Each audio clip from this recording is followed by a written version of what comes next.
A new warning on the mental health crisis. The CDC reporting that nearly 50,000 Americans died by suicide in 2022. That is a record high number. ABC News medical contributor Dr. Alok Patel joins us now. Dr. Patel, thank you so much for being with us. This headline is staggering. What does this survey show?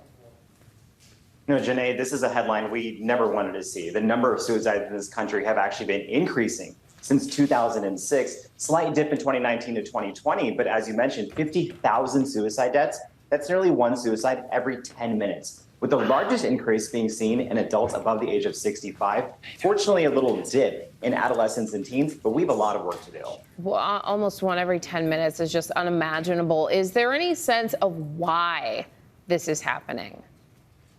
No, this is an ongoing conversation. When we look at the root causes of mental illness, Janae, it's multifactorial, things ranging from genetics to the environment, somebody's social situation, finances, relationships. But you take all that and you add on the stigmas we have and a lack of mental health resources, we have a setup for a really big problem. And I can't fail to mention the fact that about 50% of suicides are related to firearms. So these access to firearms, the lack of safe storage, especially when someone's having a mental health crisis, is also a setup for more disaster. And the lack of resources, because I know that research shows that so many people, when they do reach out to try to get help, it's just not there for them. And this is such a daunting task, so difficult to talk about.